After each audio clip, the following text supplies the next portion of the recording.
दोस्तों, Vodafone idea की बात करें तो कंपनी की कल बोर्ड ऑफ डायरेक्टर की मीटिंग हुई थी। इस मीटिंग का मकसद था, कुछ नई अपॉइंटमेंट हुई है और यहाँ पे देख सकते हो कुछ फैसले किए जा रहे हैं।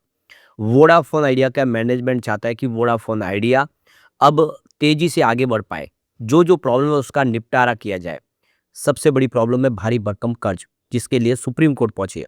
सुनवाई सोमवार को होगी। तो यहाँ पे बहुत सारी बातें हैं जिसको हम अच्छे से समझेंगे। जो लेटेस्ट अपडेट है उनको एक-एक करके समझेंगे, कौन सी नई अपॉइंटमेंट हुई है और कितना उनको अनुभव है, उसका फ़ायदा वोडाफ़ोन को किस तरह से हो सकता है। वैसे फ्राइडे को वोडाफ़ोन के शेयर में काफ़ी अच्छी हमने तेज़ी भी देखी, स्टॉक लगातार दौड़ रहा है। अब ये कह सकते हैं कि अभी भी ऊपर के प्राइस है तो बिल्कुल कौड़ियों के भाव में, क्योंकि पिछली बार तेज़ी में ये 19 तक चला गया था, इस समय ₹9 से भी नीचे।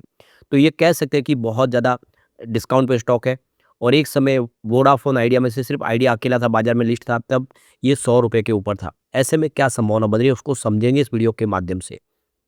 लेकिन फ्रेंड्स, उससे पहले अगर आप पहली बार हमारे चैनल पे आए तो चैनल को सब्सक्राइब कर दीजिए। एक बेल आइकॉन दबा दीजिए ताकि जब भी नया वीडियो बने पहला नोटिफिकेशन आपको मिले। वीडियो पसंद आए तो लाइक से जरूर कीजिए। चलो फ्रेंड्स, वीडियो स्टार्ट करते हैं। मैं हूँ आपका दोस्त एस बी दवे और हमारे अपने चैनल ऑनलाइन कमाई में आपका बहुत बहुत स्वागत है। सबसे पहले वोडाफोन आइडिया के कारोबार की बात करें तो 8.84 पर क्लोजिंग देखने को मिली। फ्राइडे को दिन 3.76% की शानदार तेजी के साथ। सबसे बड़ी बात है कि अपने ऊपरी प्राइस की तरफ इसने क्लोजिंग है, क्योंकि इंट्राडे का हाई 8.86 था और इससे समझ में आ रहा है कि यहाँ पे ज़बरदस्त खरीदारी हो रही है। पूरे बाजार में वॉल्यूम के मामले में टॉपर बना और लगातार दौड़ रहा है। पिछले एक सप्ताह में 9.98% यानी लगभग 10% की शानदार तेजी बन चुकी है और पिछले एक महीने में 34.25% की ज़बरदस्त तेजी बनी है। यानी स्टॉक पिछले एक महीने में बहुत ही शानदार साबित हुआ है। जिसने निवेश किया महीने भर पहले, उसको बहुत शानदार रिटर्न मिला है। अब 3 मंथ की बात करें, यहाँ पे 17.76% के आसपास आपको तेजी देखने को मिलेगी। 6 मंथ में यहाँ पे 7.69% के आसपास की तेजी बनी है, जबकि 9 मंथ की बात करें यहाँ पे 6.65% के आसपास की तेजी है। ओवरऑल देखें तो पिछले 7-8 महीने में किसी को नुकसान नहीं हुआ है, लेकिन जो लॉन्ग टर्म इन्वेस्टर है उनको काफ़ी सारा नुकसान हुआ है स्टॉक के अंदर। अब यहाँ पे मार्केट क्लोज होने के बाद जो बड़ी अपडेट निकल के आ रही है, कंपनी की बोर्ड ऑफ डायरेक्टर की मीटिंग हुई और इसमें इन्होंने जो बड़ा फैसला किया, कंपनी ने तेजस मेहता को कंपनी का नया चीफ फाइनेंशियल ऑफिसर अपॉइंट किया है। यह अपॉइंटमेंट 6 अक्टूबर से प्रभावी होगी। तो मेहता इससे पहले देखो कि मॉडलेज इंडिया में फाइनेंस चीफ के रूप में काम करते थे। अब वह देख सकते कि मूर्ति जीवीएस की जगह लेंगे और जिनका कार्यकाल 5 अक्टूबर को यहाँ पे खत्म होता हुआ दिखाई दे रहा है। तो कंपनी की तरफ से स्टॉक एक्सचेंज को जो जानकारी दी गई उसमें कहा गया है कि चीफ फाइनेंशियल ऑफिसर सीएफओ के पद पर बदलाव को मंजूरी दे दी गई है।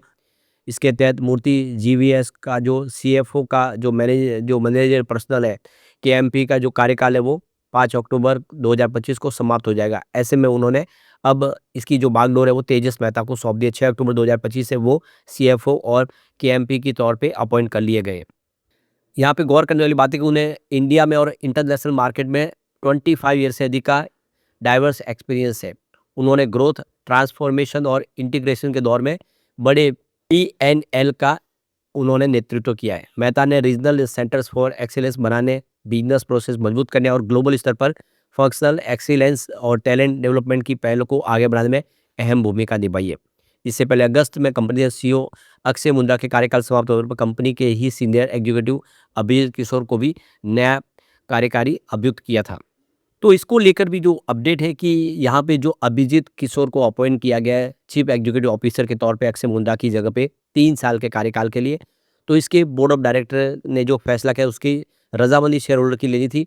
तो पोस्टल बैलेट के माध्यम से कंपनी की तरफ से इसकी वोटिंग के माध्यम से इसकी ये रजामंदी ली जा रही है। तो देखो कि 3 अक्टूबर के इसमें रिजल्ट के माध्यम से इसको अप्रूवल दे दिया गया है। अब आने वाले समय आप देखो कि तेज़ी से अपने वो कारोबार को आगे बढ़ा पाएँगे। एक मजबूत यहाँ पे मैनेजमेंट टीम तैयार हो गई है।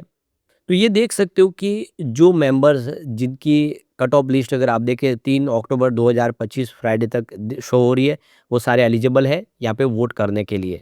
पोस्टल बैलेट के लिए इसका जो प्रोसेस है उसकी जानकारी शेयर किया गया किस तरह से होगा। तो date of board of resolution authorities जो कंपनी की सेक्रेटरी की जो रिस्पॉन्सिबल होगी इंटायर पोस्टल बैलेट प्रोसेस, वो 3 अक्टूबर 2025 है और यहाँ पे स्पेशलाइज़ जो डेट फाइनल की गई cut off date postal ballot के लिए वो 3 अक्टूबर 2025 की गई है।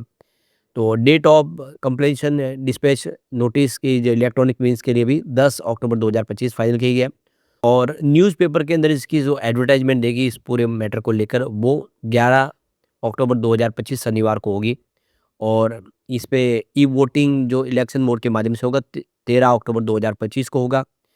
ई वोटिंग इलेक्शन मोड जो शुरू होगा वो 11 नवंबर 2025 को होगा। और ये रिजोल्यूशन जो होगा तो पास किया जाएगा 11 नवंबर 2025 को। और जो इसका जो सबमिशन होगा वो 12 नवंबर 2025 होगा। डेट ऑफ डिक्लेरेशन जो रिजल्ट होगा वो 12 नवंबर 2025 होगा। तो इसकी सारी जानकारी दे दी गई है। अब सोमवार का दिन बहुत महत्वपूर्ण होने जा रहा है। सोमवार को सुप्रीम कोर्ट में वोडाफोन आइडिया के मामले को लेकर फिर सुनवाई होने जा रही है। तो ये देख सकते हो कि पिछली बार सरकार ने समय मांगा था और सुप्रीम कोर्ट की तरफ से समय मिला और अब सोमवार को सुनवाई होने जा रही है। तो ये देख सकते हो कि सोमवार का दिन फाइनल किया गया। इसमें 2016-17 तक के लिए जो अतिरिक्त यहाँ पे एजीआर की जो मांग को रद्द करने का अनुरोध किया गया। बाद में इन्होंने अलग से उसको जोड़ा कि कंपनी जो ब्याज है वो भी कंपनी पे लगा हुआ वो माफ़ किया जाए। तो देख सकते हो कि न्यायालय की जो वेबसाइट के अनुसार भारत के जो मुख्य न्यायाधीश है बी.आर. गवई की अध्यक्षता वाली पीठ ने वीआईएल की नई याचिका की सुनवाई सोमवार के लिए सूचीबद्ध करी है। तो सोमवार को सुप्रीम कोर्ट में सुनवाई होगी। और इस मामले में जो केंद्र सरकार की तरफ से सॉलिसिटर जनरल तुषार मेहता अपनी दलीलें देंगे। और देख सकते हो कि इससे पहले 26 सितंबर की जो सुनवाई थी उसको स्थगित किया गया था। उन्होंने कहा था कि थोड़ा समय दें, सरकार इस मामले को लेकर संजीदा है, वो बातचीत करना चाहती है। वोडाफोन आइडिया के साथ में सरकार बातचीत करके कोई रास्ता निकालना चाहती है। तो ये देखो कि वित्त वर्ष 2016-17 से संबंधित 5,606 करोड़ रुपए की जो नई मांग की गई है सरकार की तरफ से एजीआर की, उसको खिलाफ यहाँ पे सुप्रीम कोर्ट में याचिका दायर की है वोडाफोन आइडिया ने। और देख सकते हो कि इससे पहले केंद्र सरकार ने भी कहा था कि कंपनी के साथ समाधान निकालने पर उनके प्रयास जारी है। वो चाहते हैं कि कोई रास्ता निकले क्योंकि इसमें सरकार की भी 49% की हिस्सेदारी है। एक तरह से ये आधी सरकारी कंपनी है। तो उम्मीद है कि रास्ता निकल आएगा और वोडाफोन आइडिया फिर बेहतर कर पाएगा। अगर हम पिछले 10 सालों की इसकी परफॉर्मेंस को देखें तो 10 ईयर के हिसाब से सेल्स ग्रोथ 3% था, जो 5 ईयर के हिसाब से गिर के -1% हो गया, यानी सेल्स ग्रोथ में गिरावट आई। लेकिन 3 ईयर के हिसाब से सेल्स ग्रोथ बढ़ के 4% हो गया, जो एसटीटीएम भी 4% है, यानी पिछले 10 सालों में सेल्स ग्रोथ इस समय काफ़ी अच्छा है। प्रॉफिट ग्रोथ की बात करें 10 ईयर के हिसाब से 0 है, लेकिन 5 ईयर के हिसाब से 6% था, जो 3 ईयर के हिसाब से बढ़ते हुए 1% पे पहुंचा। और एसटीटीएम 10% है, यानी प्रॉफिट ग्रोथ पिछले 10 सालों में सबसे अच्छा है। ये बातें साबित करिए कि आने वाले समय वोडाफोन आइडिया कुछ बेहतर कर पाएगा क्योंकि इसकी प्राइस काफ़ी नीचे है। लेकिन फ्रेंड्स, कोई भी इन्वेस्टमेंट करने से पहले अपने फाइनेंशियल एडवाइजर से एडवाइस ले ले या अपना खुद का रिसर्च करें, क्योंकि मैंने वीडियो आपके एजुकेशनल पर्पज़ के लिए ही बनाया। वीडियो पसंद आए तो लाइक से जरूर कीजिए और चैनल को सब्सक्राइब कर दीजिए। Thank you friends.